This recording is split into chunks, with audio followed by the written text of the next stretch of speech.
Hi again, everybody. Welcome to Inside Golf. I'm Harry Donahue, and today we're taking a look at the human side of the game of golf. In particular, how golf can be used as a tool to raise money to help our fellow man. And here in the Philadelphia area, for years, there have been several golf outings and charitable events doing just that. Today, Inside Golf, we'll take a look at some of them. Inside Golf, presented by PGN Plus. Play your golf bucket list. By Jersey Man Magazine, it's a Jersey way of life, and Philly Man Magazine, bringing it to Broad Street. And by the Philadelphia Section PGA, experts in the game and business of golf.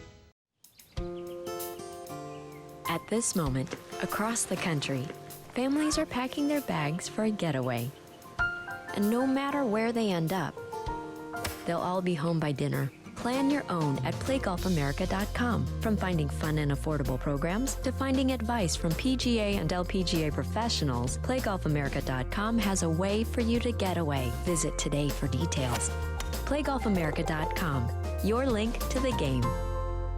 If you haven't seen it already, I'd like to introduce you to Jersey Man Magazine, published by former Eagle tight end Ken Dunek. It's the only men's magazine in our area. Enjoy articles on cigars, martinis, the mob, business, politics, and, of course, golf. Written by big-time journalists like George Anastasia, Bill Lyon, Sam Carchidi, and many others. Subscriptions are only $20 a year and are available at jerseymanmagazine.com. Golf is your passion. Each round is a unique experience with memories that last a lifetime. Make your next round one to remember with PGNplus.com, the Professional Golfers Network. Sign up for free for exclusive access to the best private courses in your area. Already a country club member? Go to PGNplus.com to learn how to take your membership further. Play your golf bucket list only on PGNplus.com. Book your tee time today.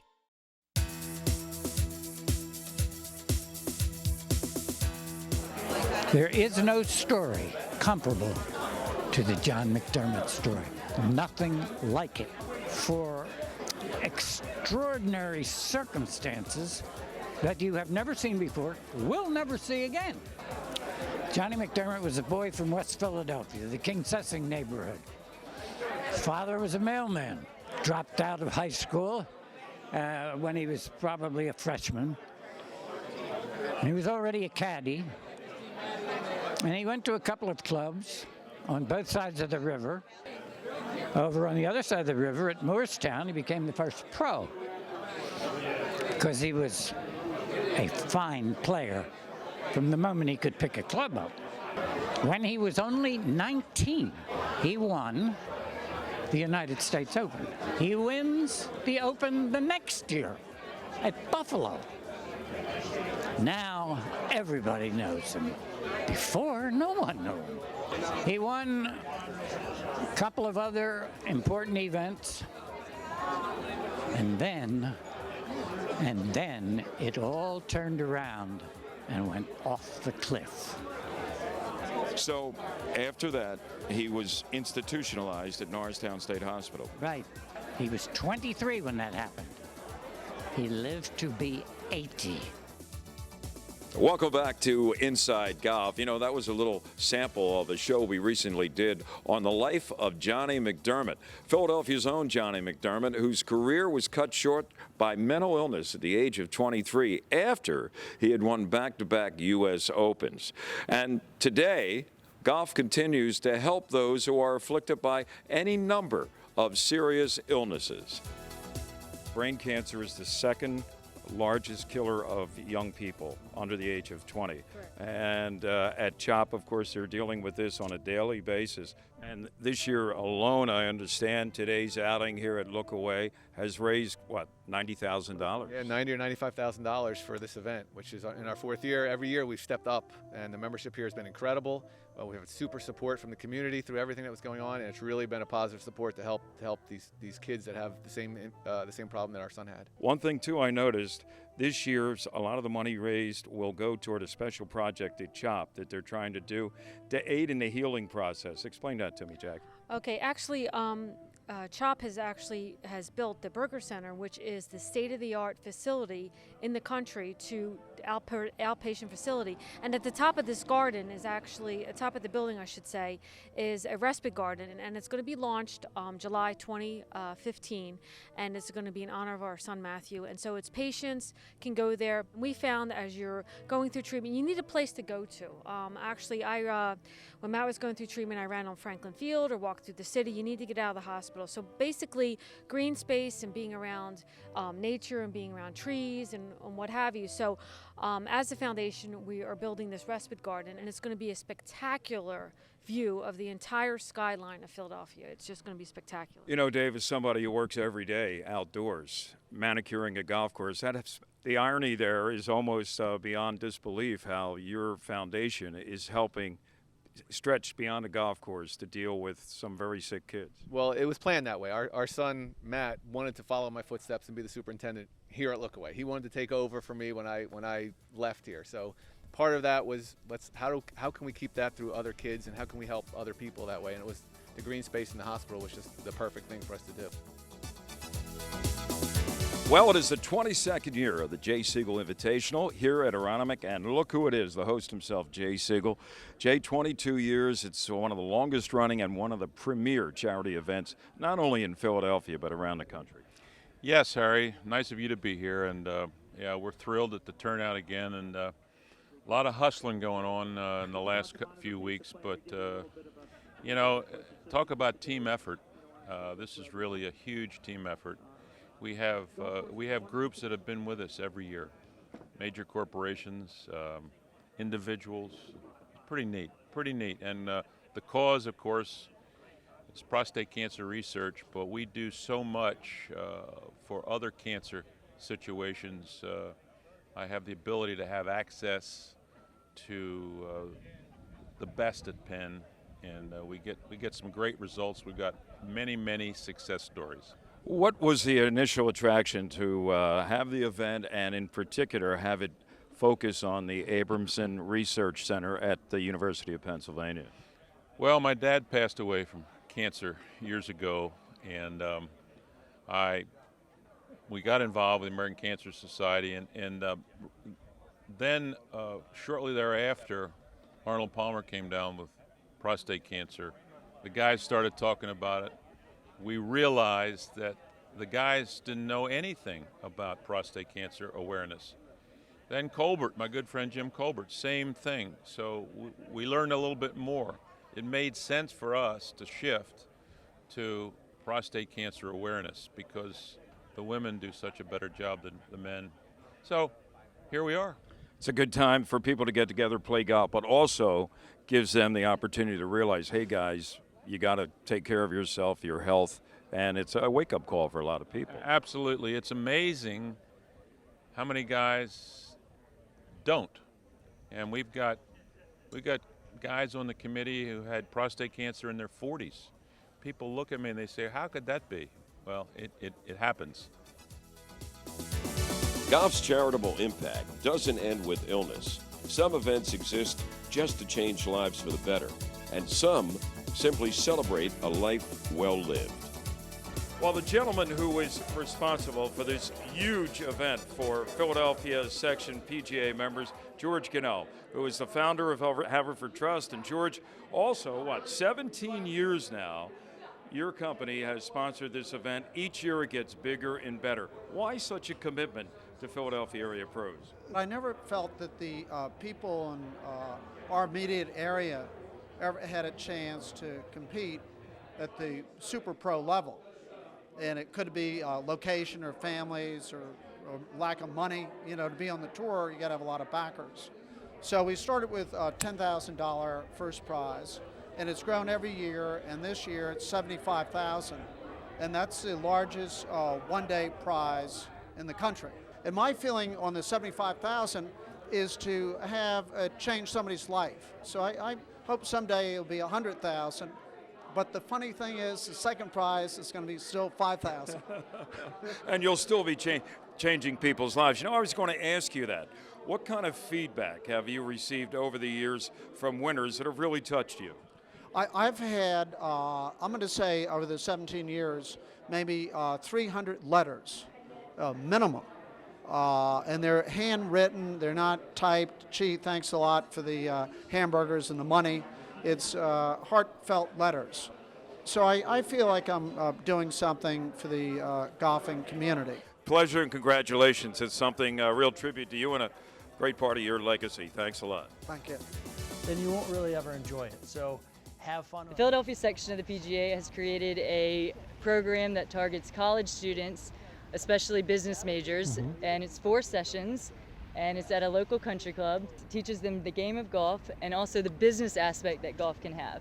We want to avoid holding it like a baseball bat where you let your left thumb go off the side. When you go to the Seeing top, business and golf and how it mixes so well, what do you think students will gain from this after doing a program like this? Students not only are going to get the basics of what they need to be able to go out to the golf course and have a good time, but they're also going to take with them some cause and effect relationships of shots, the knowledge to be able to go to the golf course, understand some of the etiquette principles, be able to carry themselves, look like they know what they're doing, and be able to, have an impact on the game where hopefully they're going to get more involved with it. It's really a key to try to get them spurred to want to pick up a golf club, find a way to be able to get reintroduced to the game again if they've been away from it for a while. So that's really important. And most of these people were most of these students were seniors. Correct. Going into the business world. Hopefully when they get invited to play in a corporate outing, the networking aspect is huge. Absolutely. Especially for females. It's a really big advantage for females to be able to play golf in the business world.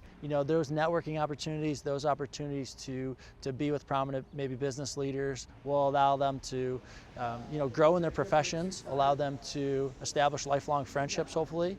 And we recognize that this age group of, let's say 18 to 34-year-olds, college students, can really be a vital part of growing the game again. So we need to do everything we can to continue to focus on this demographic and continue to get them involved. So if you're close and you're here just off the green, go ahead and putt the ball. Jack Ramsay was a basketball legend as a player and then a coach at St. Joe's in the 50s and 60s. Later, he moved on to the NBA, first as the Sixers GM and then their coach. But his best years were in Portland, where in 1977 his Trailblazers won the NBA championship, beating the 76ers for the title. Every summer for almost 20 years, his former Hawk players have gathered at a golf outing to reminisce with their beloved Dr. Jack. This year, though, it was different because this year's get-together at Atlantic City Country Club came only a few months after Ramsay lost his battle with cancer at the age of 89. We are here at the Ramsay Memorial Golf Tournament at Atlantic City Country Club with Dickie Smith, the man who actually started this Ramsay Invitational. How many years ago? 18 years ago. 18 years ago, and how many did Dr. Jack attend personally? He missed one, I think, in the mid-05, 06 area and made every other one. What was the inspiration for having that thing back on an August weekday, either at the shore or back up in the Philadelphia area? We actually started at Overbrook Golf Club, and we had 32 players and about 6 or 7 guys for dinner.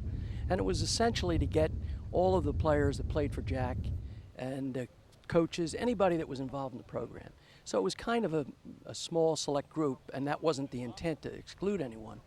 But then it kind of grew over the years and got to where we have 70 today. And here we are at Atlantic City, and unfortunately, this is the first year that Dr. Jack won't be here. Yep, our icon has left us, but there's enough people that can certainly sing his praises, me among the leaders. He was an icon with no clay feet. We don't have many of those around. Well, he's looking down on us now with some beautiful weather for the first Ramsay Memorial, and I'm sure there'll be many more to come. We certainly hope so. All right, stay right there. There's more to come here on Inside Golf. Next up is our teed off panel. Pretty serious predator. They definitely are, yeah. Golf is your passion. Each round is a unique experience with memories that last a lifetime. Make your next round one to remember with PGNplus.com, the Professional Golfers Network. Sign up for free for exclusive access to the best private courses in your area. Already a country club member? Go to pgnplus.com to learn how to take your membership further. Play your golf bucket list only on pgnplus.com. Book your tee time today.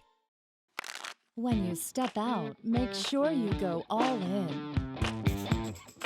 Because at Valley Forge Casino Resort, we're rolling out the action. And we'll bring it all to the table. So take us for a spin and go all in for the win. Valley Forge Casino Resort. It's safe, it's chic, and only a shuffle away from the main line.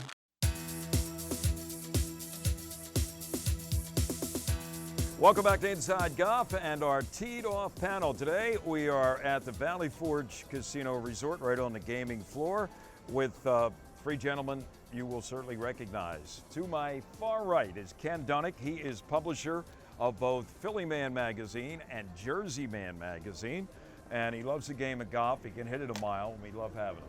Good seeing you, Different Ken. directions. Thanks, Harry. Harry Mays holds down fort at 97.5 The Fanatic in Philadelphia, weekdays 10 a.m. to noon. He was my partner on Temple football, and we both survived that. It was a great time. Great time. Harry, good to see you. Good to be here. And we have another guy involved in books and golf, and he's a head professional, or was. Right. But he's now kind of turned his golf directions in another way. He's the author of If They Had Never Invented Golf, right, we never would have needed the damn whiskey. You got it. You All got it right this time. I got it Good right job. this time. Took me about 4 reads. That's right. Bob Shepard. Thank you. Good being here. And you can follow his blog, too, at shepardgolf.com. Right. You know, a few weeks back down in South Africa, Luke Donald was out on the golf course when all of a sudden his caddy said, look out, and here comes a baboon down the fairway, okay? I mean, and these things, Shep, you of all of us probably may have had an encounter with a real live baboon. I don't know. Did you ever? No Okay. baboons, no. A few other encounters. That's right. But no baboons. But they're pretty serious predators. They aren't definitely are, yeah. The good thing about most monkeys is they're shy. They don't want to be out there, but when one gets out, then you know you might as well put the gloves on because they're out for a reason. So that was lucky you got away He with was that lucky. one. Yeah. Okay, That my was question, fortunate. Ken. All your years of playing golf, have you ever had an encounter with, an animal or reptile? I'm sure maybe a reptile or something along those lines. Just happened. I was playing golf in Hilton Head with the partner of the magazine, Joe LaGrossa, and he hit his ball about, I would say, 5 or 6 feet from a resting, I assume it was an alligator. I don't know the difference between a gator and a crocodile. And we negotiated because we were playing strict rules of golf whether you had to go hit it, and we finally let him off the hook and gave him a free drop. But yeah, it was, but hey, listen, we weren't bothering him. He was there in the sun enjoying himself. Yeah, So it sort of comes with the territory in Hilton Head. Harry, how about you? I've been called a baboon on Twitter a few times, but Wasn't me. That's another story. Mention your Twitter account again. Oh, Harry Mays 975. Rip away. Okay, go ahead. He needs a few more baboon tweets. But not enough birdies, only 3 eagles as far as those types of things. But as far as lizards, I had a lizard come across the fairway in Palm Springs the one time that I was out there. I don't know what kind of lizard it was.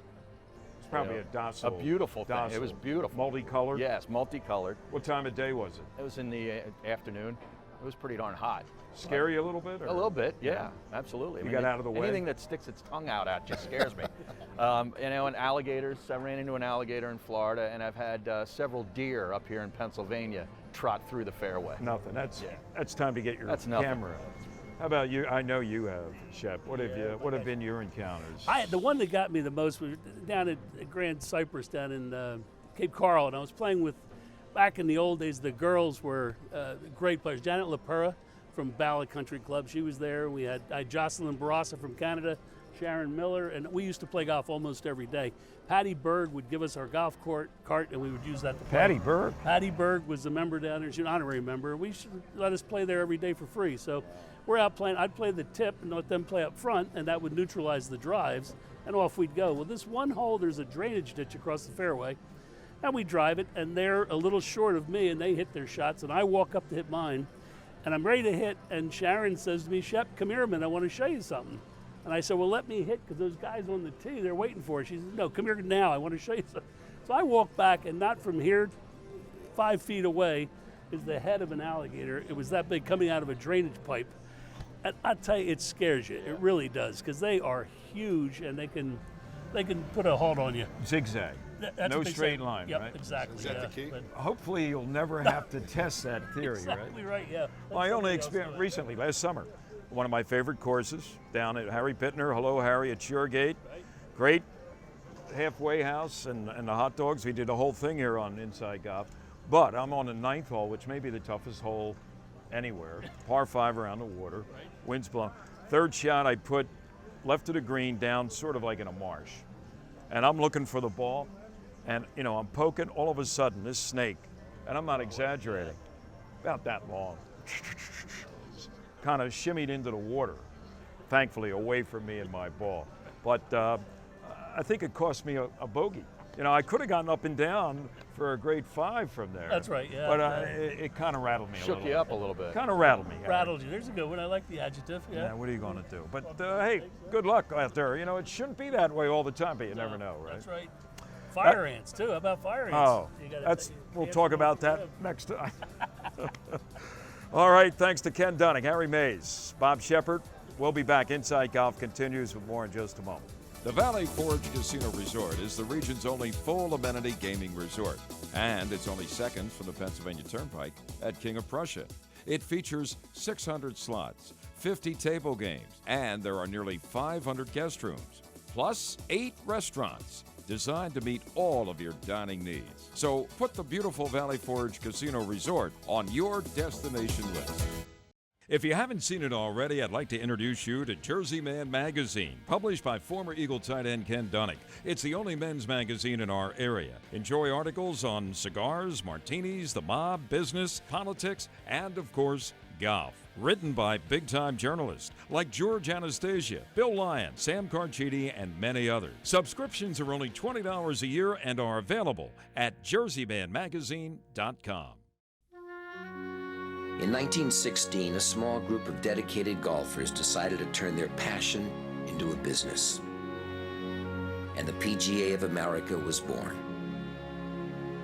Our plan was to teach golf and to run golf courses. But along the way, we learned we taught something much more valuable than a game. And we built something far more enduring than clubhouses or fairways. So now, after almost 100 years, we've come to realize that what we thought would be a success story has always been, and always will be, a love story. From the 28,000 dedicated professionals at the PGA of America to the 27 million men, women, and children who share the passion that is our business. Thank you. Now for our Fit Tip of the Week, presented by Philadelphia PGA partner Rothman Institute, the region's largest orthopedic provider. As the cold weather moves in, the Philadelphia PGA and Rothman Institute would like to provide tips and tricks for you to stay healthy, fit, and golf ready this winter. Here to help us deliver these tips each week, PGA professional Scott Riley and sports medicine surgeon Dr. Paul Marchetto from Rothman Institute. Thanks, Leela. We're here with another Fit Tip, and I'm here with Doc Marchetto. We're going to talk a little bit about actually a student that came to me, Doc, and this individual has actually been working really hard on their golf game, really practicing a couple hours a day. And one day, actually, a student came in and says, you know what, I have this pain. It feels like it's in my shoulder a lot, and it kind of goes down my arm a little bit. Could you maybe explain what they're feeling? Sure, Scott. Very common. Patients will come in to our office describing what they think is shoulder pain, but in fact, it's more than that. And they'll describe pain, Scott will show you, and they have pain more in the upper back area in this region, not specifically shoulder, and that pain then radiates down beyond the shoulder, down beyond the elbow. Many patients will even come with numbness or tingling in the forearm and in the hand. We know that indicates that it's beyond the shoulder. It's up in the neck region where a pinched nerve will occur.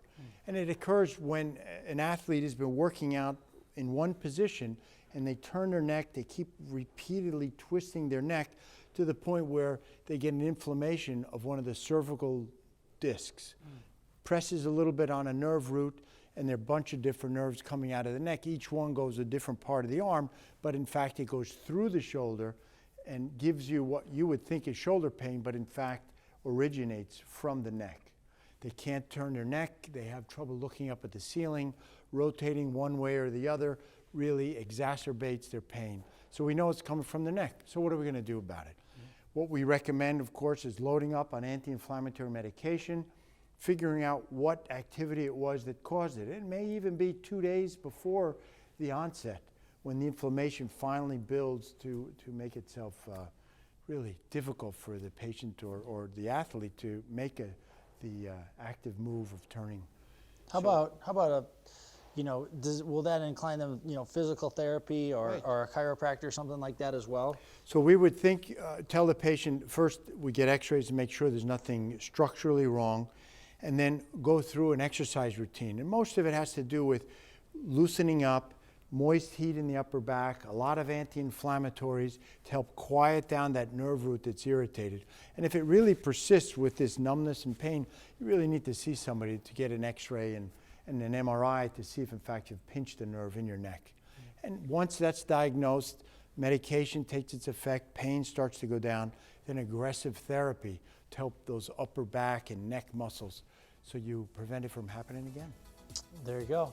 Great tips, Doc. Thanks so much, and we'll see you next time. Bye. Golf is your passion. Each round is a unique experience with memories that last a lifetime. Make your next round one to remember with PGNplus.com, the Professional Golfers Network. Sign up for free for exclusive access to the best private courses in your area. Already a country club member? Go to PGNplus.com to learn how to take your membership further. Play your golf bucket list only on PGNplus.com. Book your tee time today.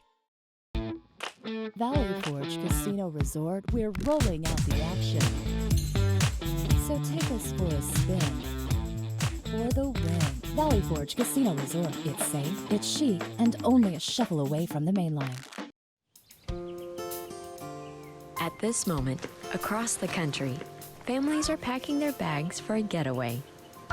And no matter where they end up, they'll all be home by dinner. Plan your own at PlayGolfAmerica.com. From finding fun and affordable programs to finding advice from PGA and LPGA professionals, PlayGolfAmerica.com has a way for you to get away. Visit today for details. PlayGolfAmerica.com, your link to the game.